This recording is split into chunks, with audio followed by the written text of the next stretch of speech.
내에서 홀스 바이오 캐탈리스트 개발에 대한 내용입니다. 옥시젠 에이즈는 하이드록시네이션과 에폭시네이션을 촉매하는 효소입니다. 그리고 기질의 산소를 지역적, 입체적, 선택적으로 도입할 수 있으며 많은 반응 다양성으로 인해 생촉매로서 큰 잠재력을 가진 효소입니다. 옥시젠 에이즈는 화학적 합성 방법에 비해 짧은 루트로 합성이 가능하며 친환경적인 프로세스를 할 수 있습니다. 따라서 본 실험에서 사용하는 스타일은 모노옥시젠 에이즈인 SMO는 어스메트릭 에폭시데이션을 촉매합니다.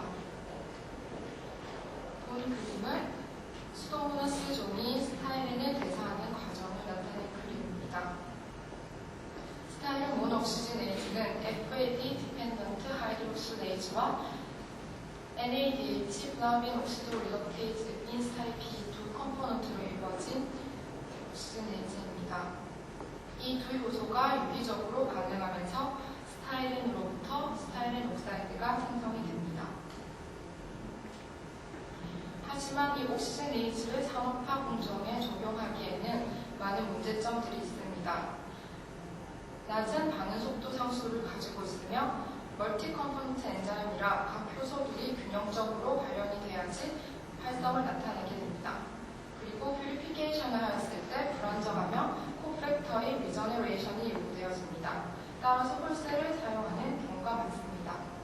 그리고 기질 및 프로덕트의 톡시시티 때문에 세포가 불활성화되기 쉽고 스타일린과 같은 물에 대한 솔로빌리티가 낮은 기지가 산소 전달의 제한을 받아서 높은 반응 속도와 전환율을 기대하기가 힘듭니다.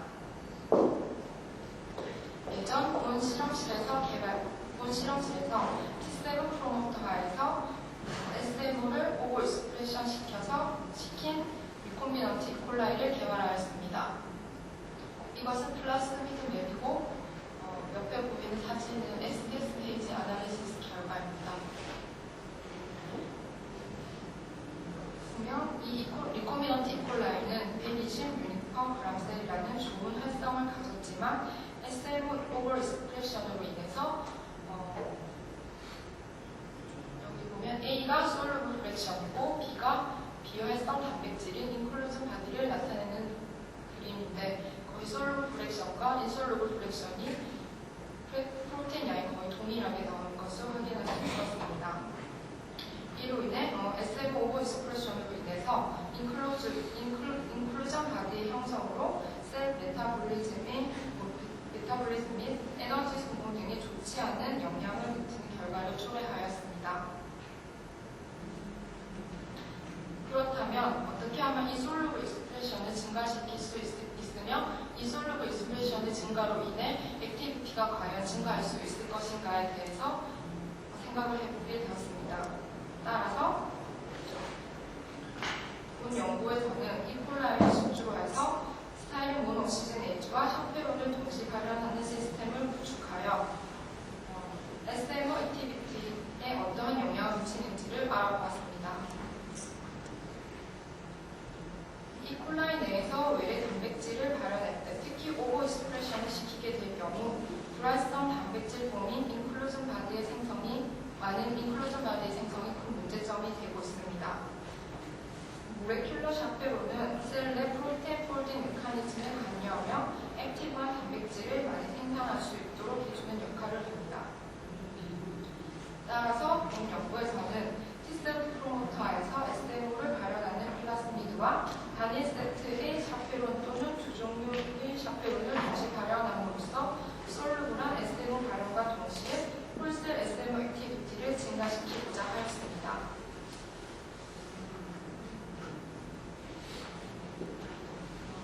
이 그림은 셀 그로스에 미치는 샤페론의 영향을 나타내었습니다.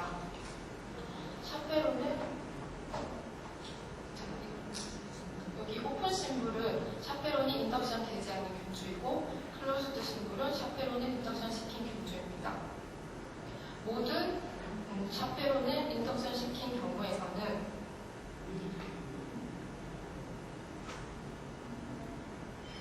그로스 레이트와 파이널 셀 컨센트레이션이 증가한 것을 확인할 수 있었습니다.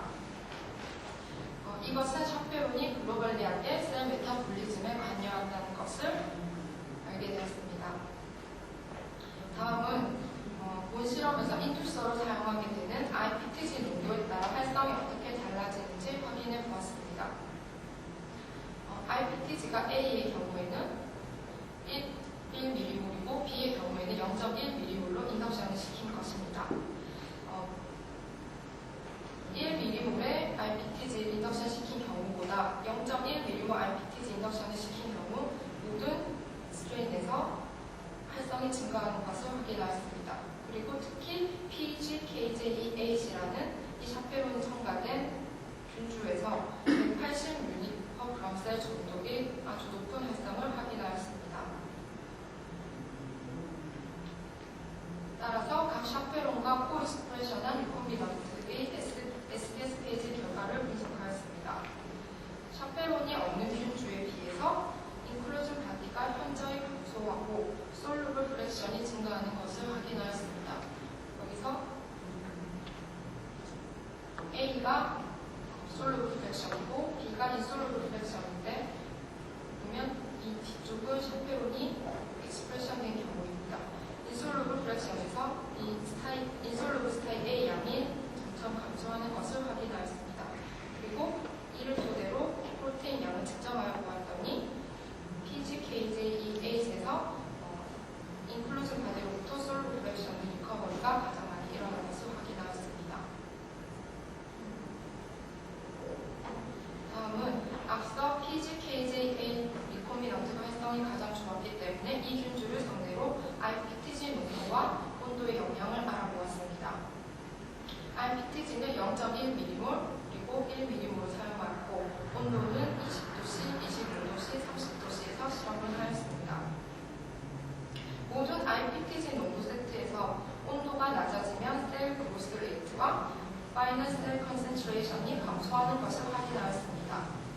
게다가 1mm몰과 0.1mm몰 IPTG 인덕션을 비교해 보았을 때 1mm몰에서 셀 그로스 레이트와 파이널 셀 덴시티가 더 감소하는 것을 보았습니다. 이는 높은 IPTG 농도에서는 SMO의 익스프레션 속도가 증가하게 되고 따라서 포스트의 그로스를 더디게 한다고 생각되어집니다. 그 다음에 C와 D는 온도에 따른 홀셀 스페시픽 액티비티를 나타낸 것으로 0.1mm몰 30도씨에서 180mg/셀로 가장 높은 활성을 보였고 같은 온도이지만 1mm로 IPTG 인덕션을 시킨 것은 거의 2배 이상 낮게 나왔습니다. 이는 SMO 익스프레션 속도가 빨라짐에 의해 비활성 형태의 인고 단백질인 인클루전 바디의 형성으로 인한 것이라 생각되어집니다.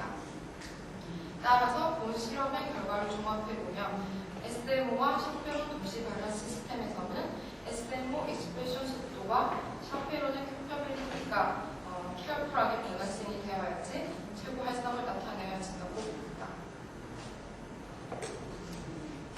스타일렌 옥사이드는 셀에 톡식하기 때문에 SMO 액티비티를 떨어뜨리게 됩니다. 따라서 리액션 믹스처의 스타일렌 옥사이드 농도를 낮게 유지하는 것이 중요합니다.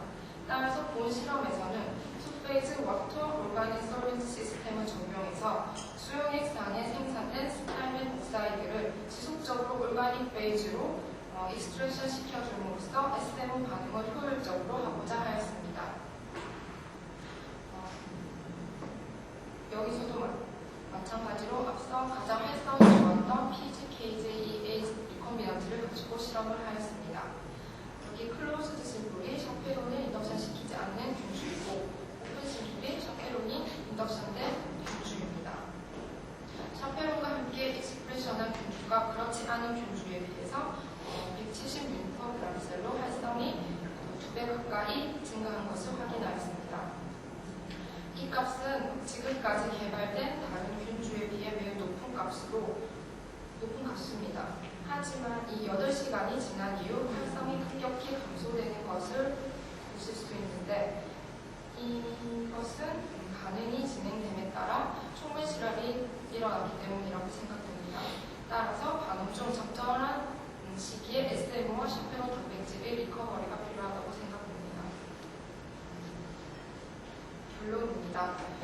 실험을 통해서 186%의 활성을 가지는 새로운 분출을 개발하였습니다.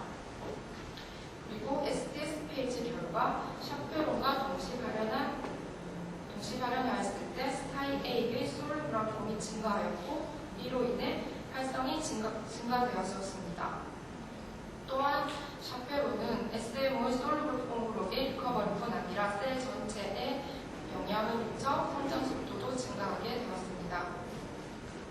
따라서 프로세스 옵티마이제이션을 통해 더 높은 활성을 가질 것으로 예상되며 본 실험은 다음 리컴비넌트 개발에 좋은 자료가 되어질 거라고 생각합니다.